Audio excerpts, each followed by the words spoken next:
बात मरकजी वज़रा के जम्मू कश्मीर दौरे की और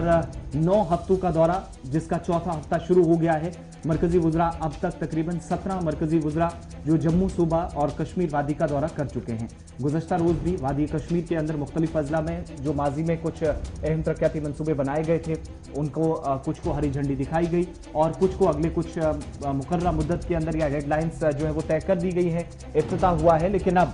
मरकजी वजीर नितिन गडकरी बहुत जल्द यानी सोमवार को पीर से उनके जम्मू कश्मीर दौरे का आगाज हो रहा है और मुख्तलिफ तरक्याती मंसूबे बशमूल जोजिला टनल और जम्मू कश्मीर के अंदर श्रीनगर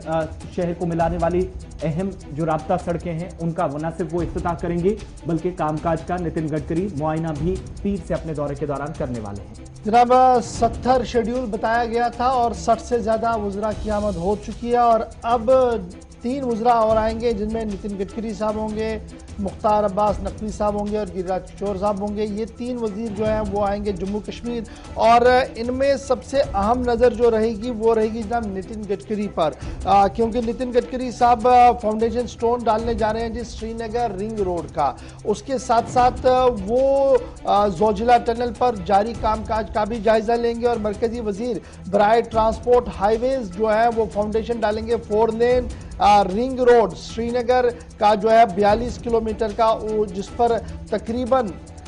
जो लागत का तखमीना आ रहा है वो 2,94,00,000 करोड़ रुपए के आसपास जो है वो आ रहा है। और नितिन गडकरी साहब का मानना है कि जब वो 2 दिन के दौरान यहाँ रहेंगे तो वो न सिर्फ इस तरक्याती प्रोजेक्ट का फाउंडेशन स्टोन डालेंगे बल्कि दीगर तरक्याती काम जो उनकी वजारत के मातहत आ रहे हैं उन पर रिव्यू भी होगा और साथ साथ कुछ लोगों के साथ मुलाकातों का सिलसिला भी रखा गया है। और फिर ये भी कहा गया कि गुलमर्ग और बारामूला NH 701A जो है उस प्रोजेक्ट के मामले पर भी नितिन गडकरी जो है वो तबादला ख्याल करेंगे और देखेंगे कि उसका काम जो है वो कहाँ तक पहुँचा है। उसके साथ साथ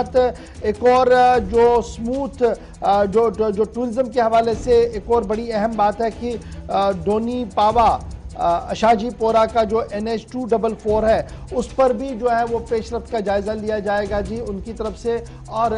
ये बड़ा इम्पोर्टेंट है। और फिर 28 तारीख को वो जेड मोड पर भी जाएंगे जहां पर जेड मोड और टनल का वो आज खुद मुशाहिदा करेंगे जो 6.5 किलोमीटर की टनल जो है वो बन रही है सोनमर्ग एरिया के अंदर। तो ये बड़ा इंपॉर्टेंट है जहाँ से वज़रा की आमद है और वज़रा लगातार जम्मू कश्मीर का दौरा कर रहे हैं और मुख्तलिफ लोगों से मिल रहे हैं। कल भी हमने देखा कि चार शरीफ हो, अनंतनाग हो, बारामुल्ला हो, कुपवाड़ा हो, वजीर वहाँ पर आए हैं। लेकिन अवाम का मानना है कि देखिए वज़रा की आमद इस्तकबाल के लायक है लेकिन मसाइल बढ़ रहे हैं क्योंकि जितने भी डिस्ट्रिक्ट ऑफिसर हैं, स्टेट ऑफिसर्स हैं वो प्रोटोकॉल के अंदर लगे हुए हैं और प्रोटोकॉल के बीच पिछले 2-3 हफ्तों के दौरान अवाम की सुनवाई जहां पहले ही कम थी उससे मजीद ताखीर और जो तसलसल है वो टूटता हुआ नजर आ रहा है। हमारे साथ सईद रूफ फारूकी इस वक्त श्रीनगर से। सईद बहुत शुक्रिया जी ज्वाइन करने के लिए। मरकजी वज़रा की आमद खुशाइंद है, रिव्यू मीटिंग्स अच्छी तरीके से ली जा रही है लेकिन खबर यह है कि लोगों के अंदर नाराजगियां बहुत ज्यादा पाई जा रही है जिसका बरमला इजहार अब उन्होंने करना शुरू कर दिया है। बिल्कुल इशफाक, देखिए मरकजी वज़रा का यहाँ पे आना खुशाइंद बात है क्योंकि कहीं ना कहीं लोगों को उम्मीद थी कि कोई बात हो सकती है जिस तरह तामीर व तरक्की के हवाले से बार बार बातें की जा रही है। मगर अब जैसे जैसे वज़रा यहाँ से चले जाते हैं और फिर लोगों की नाराजगी भी अब सामने आती है क्योंकि कोई जो मस्बत या कोई खास या पैकेज या उस वाले से कोई अभी बात नहीं या डेवलपमेंट के हवाले से बात नहीं है। रूटीन में ये लोग यहाँ पे आते हैं, लोगों से भी मिले हैं मगर कुछ जगहों पे इन्होंने अगर इनॉग्रेशन किया या फाउंडेशन स्टोन किया वो पुराने प्रोजेक्ट्स हैं जहाँ पे इन्होंने किसी चीज को इनॉग्रेट किया है। जो लोगों को उम्मीद थी कि शायद किसी बड़े मामले को लेकर बात हो सकती है, डेवलपमेंट पैकेज को लेकर बात हो सकती है, ऐसा कुछ देखने को नहीं मिल रहा है। और मुख्तलिफ इलाकों से अगर बात है तो इसी तरह की शिकायतें लोग कर रहे हैं कि वज़रा तो जरूर आए यहाँ पे। और दूसरा बड़ा मामला इशफाक यह है इसमें कि अब जब यहाँ पे वज़रा आते हैं जो यहाँ की स्टेट एडमिनिस्ट्रेशन है, मैन एंड मशीनरी वो सारी उनके साथ लग जाती है तो लोगों के मसाइल जो है वो भी कहीं एड्रेस नहीं होते हैं जो उनके लोकल लेवल पर मसाइल होते हैं, चाहे हम डीसी के सामने बात करें या बाकी जो डिस्ट्रिक्ट अफसरान के सामने उनकी मसाइल है वो बात करें, वो कोई वहाँ पे कोई सुनवाई नहीं हो रही क्योंकि काफी वक्त से ये है कि ये जो हम यहाँ के जो स्टेट के जो ब्यूरोक्रेट्स हैं वो इन्हीं के साथ लगे हुए हैं क्योंकि आए रोज अब मिनिस्टर्स जो है वो यहाँ का दौरा कर रहे हैं। तो कहीं ना कहीं लोगों में वो नाराजगी है। लोग कह रहे हैं कि कोई जो लोगों के मन में था कि कोई डेवलपमेंट। ये भी बताइएगा, जैसे आप कह रहे हैं कि जनाब कुछ ऐसे प्रोजेक्ट्स हैं जिनका ऑलरेडी इनॉग्रेट हुआ था या जो ऑलरेडी चल रहे थे जी, उनका थोड़ा सा रिनोवेट करने के बाद दोबारा से चलाने की बातें कही गई, रिबन काटने की बातें की गई है। तो क्या मैं ये मानूं कि ये बड़े पैमाने पर मिसलीड किया जा रहा है फिर सेंट्रल गवर्नमेंट को और सेंट्रल गवर्नमेंट की मिनिस्ट्रियों को? तो क्या स्टेट हेल्म ऑफ अफेयर्स पर जो सबसे बड़े लीडर्स हैं, चाहे वो चीफ सेक्रेटरी साहब हो, एलजी ऑफिस के अंदर बड़े अफसर हो, क्या उन्हें इस बात का इल्म नहीं है कि जो वजीर फीता काट रहा है, जहां पर वो जा रहे हैं, ये तो ऑलरेडी एग्जिस्टिंग है, नया इसमें कुछ भी नहीं है? इस बात पूरी तरह मैंने आपका सवाल नहीं सुना, मगर जो मेरे समझ में आया कि आप क्या कहना चाहते हो कि देखिए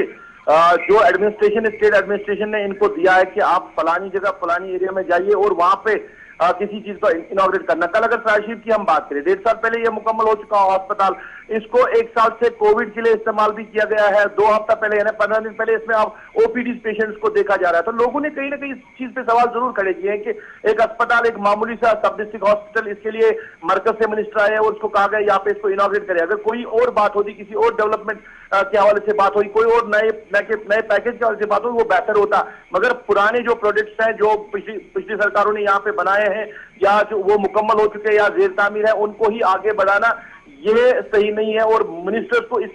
लिए यहाँ पे नहीं आना चाहिए थे। मुख्तलिफ जो लोग हैं वो सवाल कर रहे हैं, सिविल सोसाइटीज के जो लोग हैं वो कहीं ना कहीं इन दोनों के हवाले से सवाल बहुत शुक्रिया जी सईद रूफ फारूकी हमारे साथ ज्वाइन करने के लिए। फटाफट से बढ़ते हैं जी आगे, जहां से मोहम्मद इसाक हमारे साथ थोड़ी देर में ज्वाइन करेंगे, क्योंकि लद्दाख की बात बताना बड़ा इंपॉर्टेंट है। लद्दाख एक अलहदा यूनियन टेरिटरी और वहां पर सयाहत को परवान चढ़ाने के लिए और आजादी का अमृत महोत्सव के प्रोग्राम को आगे बढ़ाने के लिए कई प्रोग्रामों को हाथमी शक्ल दे दी गई है और जिन प्रोग्रामों के तहत कल लद्दाख के अंदर एक और फिल्म फेस्टिवल का एहतमाम किया गया है और 12 स्टेट्स की तरफ से वहां पर अपनी नुमाइंदगी जो वो दिखाई गई है। Minister for information and broadcasting की तरफ से बाज़ाब्ता तौर पर 5 दिन तक जारी रहने वाले हिमालयन फिल्म फेस्टिवल लेह का इफ्तिताह किया गया है। इधर अभी की अगर हम बात करें तो लद्दाख के अंदर union sports minister Anurag Thakur मौजूद है और थोड़ी देर पहले उन्होंने साइकिल रैली जो लेह के अंदर निकली है फिट इंडिया कैंपेन के तहत और आजादी का अमृत महोत्सव के तहत,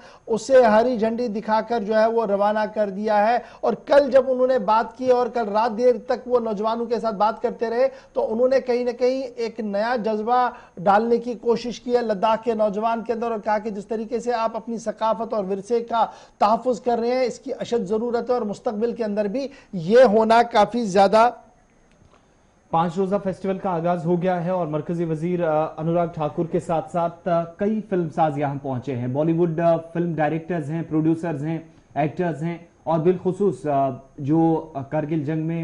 अपनी जान कुर्बान करने वाले विक्रम बत्रा कैप्टन, उनकी याद में जो फिल्म बनी है शेरशाह, उसके आगाज के साथ यानी सबसे पहले जो पर्दे पर दिखाई गई है उसके साथ इस फिल्म फेस्टिवल का आगाज हुआ है। इसके बाद प्रोग्राम हिमाचल में होगा, लेकिन 5 रोजा फिल्म फेस्टिवल में उन सभी लोगों को जिनने मकामी इंडस्ट्री को बेहतर करने में और सयाहत को फरोग देने में अपना कलीदी रोल अदा किया है, लेफ्टिनेंट गवर्नर आर.के. माथुर के हाथों उन सभी लोगों की न सिर्फ हौसला अफजाई की गई बल्कि उनको अवार्ड से भी उनकी बेहतरीन खिदमत के लिए नवाजा गया है। फिल्मी सितारे जो कल लद्दाख पहुंच चुके हैं, आज दूसरा दिन फेस्टिवल का है और रंगारंग और सकाफती प्रोग्राम आज दिन भर भी इस प्रोग्राम इस फेस्टिवल में पेश किए जाएंगे। फिल्म फेस्टिवल का पोस्टर लेडीज एंड जेंटलमैन प्रेरणा भी देगी और देश के प्रति समर्पण। पहला हिमालयन फिल्म फेस्टिवल लद्दाख की इस खूबसूरत वादियों में हो रहा है। एक ऐसी शुरुआत है जो आज़ादी के 75 वर्ष आज़ादी का अमृत महोत्सव जहां देश मना रहा है, वहीं पर लद्दाख की इन वादियों में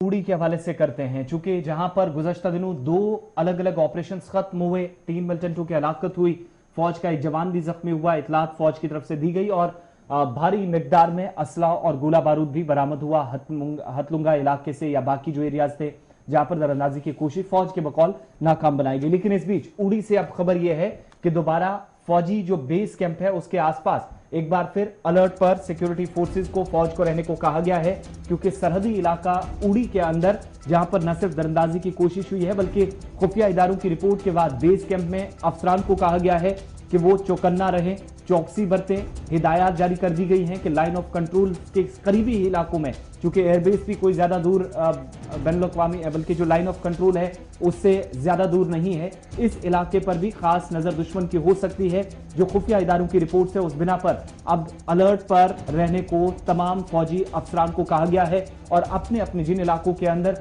जहां पर जो दायरा अख्तियार है, जहां पर वो इस वक्त निगरानी कर रहे हैं, उन इलाकों में मजीद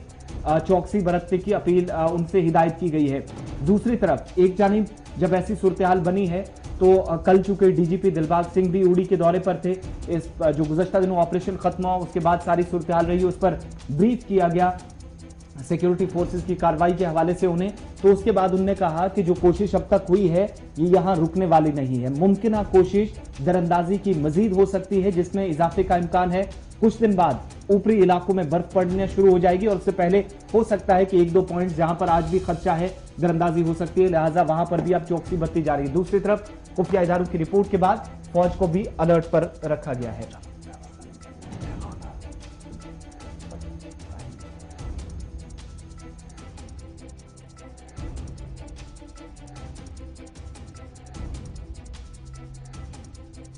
आगे बात अब जरा तालीमी निजाम की भी करते हैं। तकरीबन 2 बरस गुजर चुके हैं, दीगर मुल्क की रियासतों और मरकजी खित्तों के साथ साथ जम्मू कश्मीर के अंदर भी तालीमी निजाम या जो वो मुकम्मल हो चुके हैं या जेर तामीर है उनको ही आगे बढ़ाना ये सही नहीं है और मिनिस्टर्स को इस लिए यहाँ पे नहीं आना चाहिए थे। मुख्तलिफ जो लोग हैं वो सवाल कर रहे हैं, सिविल सोसाइटीज के जो लोग हैं वो कहीं ना कहीं इन दौरों के हवाले से बहुत शुक्रिया जी सईद रूफ फारूकी हमारे साथ ज्वाइन करने के लिए।